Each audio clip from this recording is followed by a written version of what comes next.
DUSDT, screaming oversold. Every retail playbook says this is a long setup. So let's do that. Let's not get greedy. Let's only go to there. Let's put a stop loss down there. What we're looking for it to do, according to the RSI guys, is go up. But stopped out.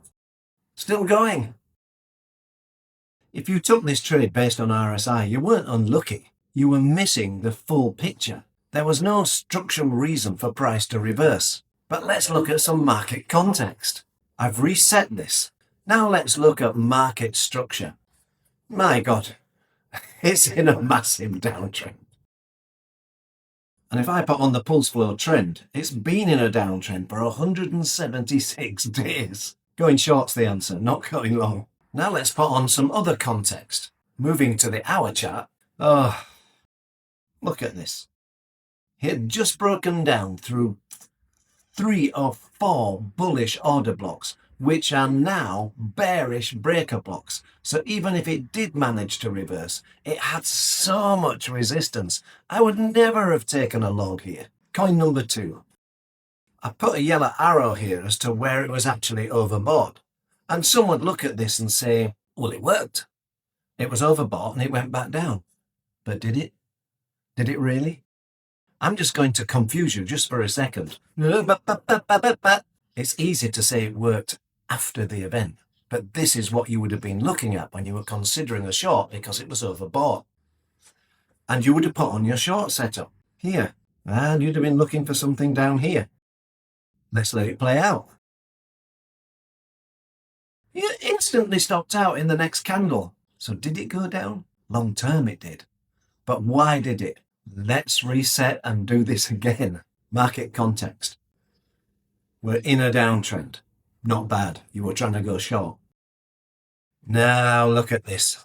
We have a bearish breaker block above us. I'm going to let this play out now. So now we know why Magic was still climbing when RSI was saying overbought.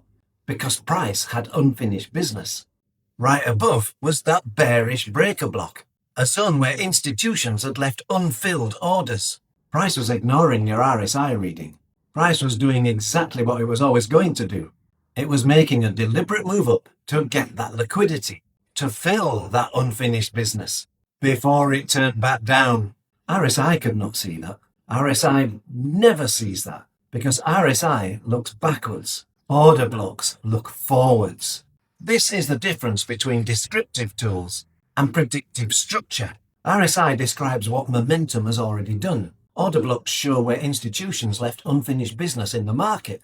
Fair value gaps show where price moves so fast it left a void, and voids get filled. These are not lagging, they're not describing history. They are footprints in the market that price has a magnetic attraction to. They are a window into future price action in a way that RSI could never be. RSI said overbought. The order block said, not yet. And the order block was right. RSI is not useless.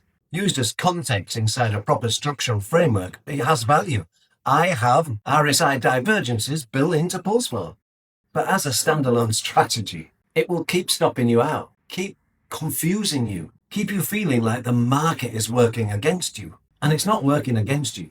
You just did not have the full picture. RSI told you what already happened. Order blocks and fair value gaps tell you where price still has unfinished business. It's the difference between reacting to the market and reading it. Okay, you can watch one of my other videos down here. Will you please subscribe, like and share? And I'll see you in the next one. Bye bye.